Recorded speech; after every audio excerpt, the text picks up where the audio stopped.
গত 11 মে বিকেলে একটি দ্রুতগতির রয়্যাল এনফিল্ড বাইক বিশালগড় থেকে সোনামুড়া যাওয়ার পথে আগরতলা সাবরুম জাতীয় সড়কের চড়িলামে একটি গাড়িকে ধাক্কা দেয়। বাইক থেকে ছিটকে পড়ে আহত হন বাইক চালক এবং বাইক আরোহী। বিশালগড় থানার পুলিশ এই বাইকটিকে ধাওয়া করে। পুলিশের হাত থেকে বাঁচতে গিয়ে বাইক চালক দ্রুত গতিতে বাইক চালায় এবং নিয়ন্ত্রণ হারিয়ে দুর্ঘটনার মুখে পড়ে। পরবর্তী সময়ে পুলিশ চড়িলামের কাছে দুর্ঘটনাস্থল থেকে এক যুবককে আটক করে। সেই সাথে বাইক থেকে ছিটকে পড়া প্রায় 804 গ্রাম ওজনের ব্রাউন সুগার উদ্ধার করে পুলিশ। উদ্ধারকৃত ব্রাউন সুগারের বাজার মূল্য প্রায় 1,20,00,000 টাকা। ধৃত বাইক আরোহীর নাম কবির উদ্দিন। জিজ্ঞাসাবাদে কবির উদ্দিন জানায়, ব্রাউন সুগার নিয়ে সোনামুড়া যাচ্ছিল তারা। এদিকে ধৃত কবির উদ্দিনকে পুলিশ রিমান্ডে এনে জিজ্ঞাসাবাদ চালিয়ে রবিবার এই ব্রাউন সুগার উদ্ধারকাণ্ডে আরও এক নেশা পাচারকারীকে জালে তোলে বিশালগড় থানার পুলিশ। ধৃতের নাম ফারুক হোসেন। সোনামুড়া থেকে তাকে গ্রেফতার করা হয়। তাকে পুলিশ রিমান্ড চেয়ে রবিবারই আদালতে তোলা হবে।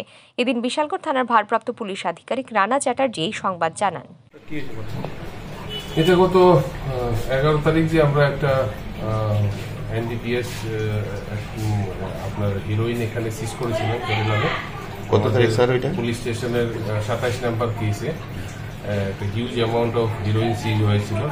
সেই কেসে আমরা একজন প্রথম দিন তো আমরা একজনকে কবির উদ্দিনকে অ্যারেস্ট করেছিলাম।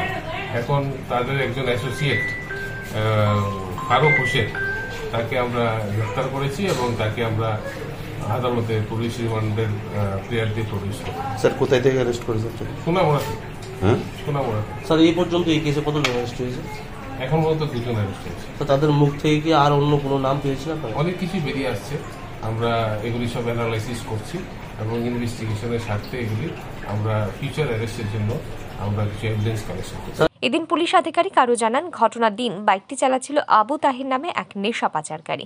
দুর্ঘটনার পর সে পালিয়ে যেতে সক্ষম হয়। তাকে জালে তুলতে বিভিন্ন স্থানে তল্লাশি অভিযান জারি রেখেছে পুলিশ।